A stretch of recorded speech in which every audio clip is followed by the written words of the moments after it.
Perkenalkan, nama saya Fadila Islamia dengan NIM J1A118202. Di sini saya akan membawakan materi mengenai pengukuran antropometri dan semi FFQ dan recall 24 jam. A. Pengertian antropometri. Menurut Indriati, antropometri berasal dari antro yang berarti manusia dan metron yang berarti ukuran secara definitif.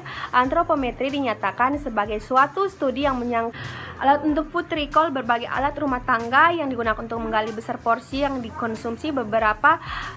Penggunaan alat untuk food recall, berbagai alat ukuran rumah tangga yang ada di rumah subjek masing-masing dapat digunakan untuk menggali besar porsi pangan yang dikonsumsi. Contoh berbagai ukuran piring makan, centong nasi, sendok makan, sendok sayur, sendok teh, gelas, cangkir, dan berbagai macam mangkok. Food Frequency Questionnaire FFQ, salah satu metode penilaian konsumsi pangan.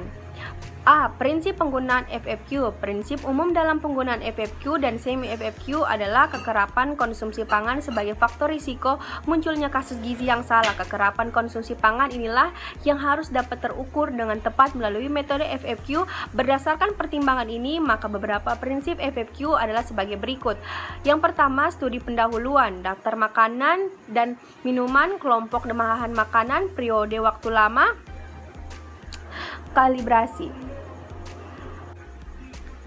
kalibrasi dan metode lain. 6. Mengukur kecenderungan diagnosis dini pada individu atau kelompok berisiko. Instrumen diuji coba, skor konsumsi pangan, kelompok literasi rendah, interview langsung. Bahannya yaitu kuesioner food frequency FFQ, kuesioner recall 24 jam, nutri survei, prosedur kerja. Cara pengukuran antropometri. A. Periksa timbangan yang akan digunakan apakah sudah menunjukkan angka 0 pada keadaan seimbang. Timbangan harus ditera terlebih dahulu dengan menggunakan beban yang diketahui beratnya dengan pasti. Setiap kali akan menimbang dipastikan lagi apakah sudah menunjukkan angka 0. Bila belum, timbangan di-setel atau beban disesuaikan dulu. Orang yang akan ditimbang diminta melepaskan kaos kaki, alat barang-barang lain, dan mengganggu pengukuran. Orang yang ditimbang dipersilahkan untuk berdiri tepat di tengah pertimbangan. Pengukur terdiri dari depan orang yang timbang. Orang yang akan ditimbang diminta melepaskan alas kaki dan barang-barang lain yang dapat mengganggu pengukuran. Orang yang ditimbang dipersilakan untuk berdiri tepat di tengah pertimbangan. Pengukur terdiri tepat di depan orang yang ditimbang. Pengukuran dicatat sampai 500 mg terdekat. Tinggi badan. Cara pengukuran, cari tempat dengan alas rata dan dinding yang tegak lurus. Gantungkan mikrotois secara tegak lurus pada dinding dan terlebih dahulu menariknya sampai angka 0. Orang yang akan diukur diminta melepaskan alas kaki dan topi dan lainnya yang dapat mengganggu ukuran tinggi badan. Orang yang akan diukur diminta berdiri tegak dengan mata memandang lurus ke depan, bahu lurus, panggung dan pantat menempel ke dinding, kaki rapat dan tumit menempel di dinding. Mikrotois ditarik ke bawah sampai tepat di puncak kepala. Pembacaan milimeter mm terdekat dilakukan dengan mata memandang sejajar dengan jarum penunjuk mikrotois. 8. Panjang badan. Cara pengukurannya itu dilakukan oleh dua orang, yang seorang di dekat kepala anak dan seorang yang lain di dekat kaki anak. Lepaskan alas kaki, bando, dan lain-lain yang dapat mengganggu pengukuran. Anak diukur dalam posisi terlentang menghadap ke atas. Lingkar lengan atas. Cara pengukuran. A. Pengukur berdiri menghadap bagian kiri orang yang akan diukur. B. Orang yang akan diukur berdiri tegak menghadap lurus ke depan. C. Pengukuran dilakukan pada lengan kiri atau pada lengan yang tidak sering digunakan untuk aktivitas. Orang yang diukur diminta untuk melakukan siku 90 derajat dan meletakkan lengan bawah di depan tubuh. Dari tulang pada bahu dan pinggung siku, ukur jarak kedua ujung tulang tersebut dan menggunakan tali. Lipat tali menjadi dua bagian yang sama, beri tanda dengan spidol pada pertengahan kedua tonjolan tulang tersebut. E. Lingkaran pita ukur secara pas pada lengan setinggi tanda nadi. Baca dan catat hasil pengukuran sampai milimeter terdekat. 10. Waist hip ratio atau WHR atau rasio lingkar pinggang panggul RLPP. Cara pengukuran. Orang yang diperiksa sebaiknya mengenakan pakaian yang tipis. Orang yang diperiksa diminta berdiri tegak, perut refleks, kedua lengan di samping, kaki rapat. C. Lingkaran pita pengukur pada pinggang tinggi pusat. Orang yang diukur bernapas normal. Pengukuran pada dari lingkaran yang terbesar. Catat sampai milimeter terdekat. E. Hitung rasionya. A. Lingkar kepala. 11. Lingkar kepala. Cara pengukuran lingkaran kepala. Pita mengukur pada kepala anak tepat di atas alis mata dan sejajar ke belakang pada bagian terbesar dari kepala. Ketatkan Ketatkan pita sehingga menekan rambut, ukur sampai milimeter terdekat. Triple skin fold. Cara pengukurannya, tekan tombol 0 atau A untuk menghidupkan alat. Tekan tombol menggunakan kuesioner foot frequency, FFQ, dan kuesioner recall. Kuesioner foot frequency, bahan dan caranya. Bahan kuesioner foot frequency, FFQ. Cara dengan menggunakan metode FFQ dapat diperoleh gambaran pola konsumsi bahan makanan secara kualitatif.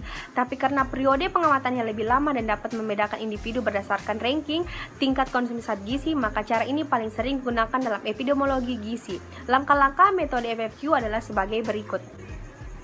Responden diminta untuk memberikan tanda pada daftar makanan yang tersedia pada kuesioner yang mengenai frekuensi penggunaan, ukuran, dan porsinya.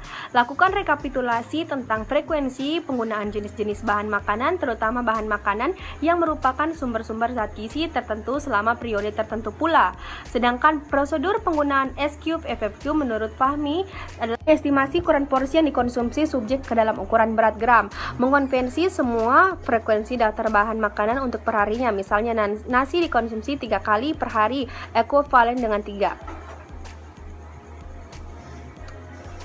Kuesioner recall 24 jam. Bahan dan caranya itu bahan kuesioner recall 24 jam. Cara, prosedur recall 24 jam, petugas atau pewawancara menanyakan kembali dan mencatat semua makanan dan minuman yang dikonsumsi responden dalam ukuran rumah tangga selama kurang waktu 24 jam yang lalu. Dalam membantu responden mengingat apa yang dimakan, perlu diberi penjelasan waktu kegiatannya seperti waktu baru bangun, setelah sembahyang, sesudah tidur siang, dan sebagainya dalam menaksir atau memperkirakan ke dalam ukuran berat gram. Pewawancara menggunakan berbagai alat bantu seperti contoh ukuran rumah tangga, piring, sendok, gelas, dan lain-lain, atau ukuran lain yang biasa dipergunakan sehari-hari.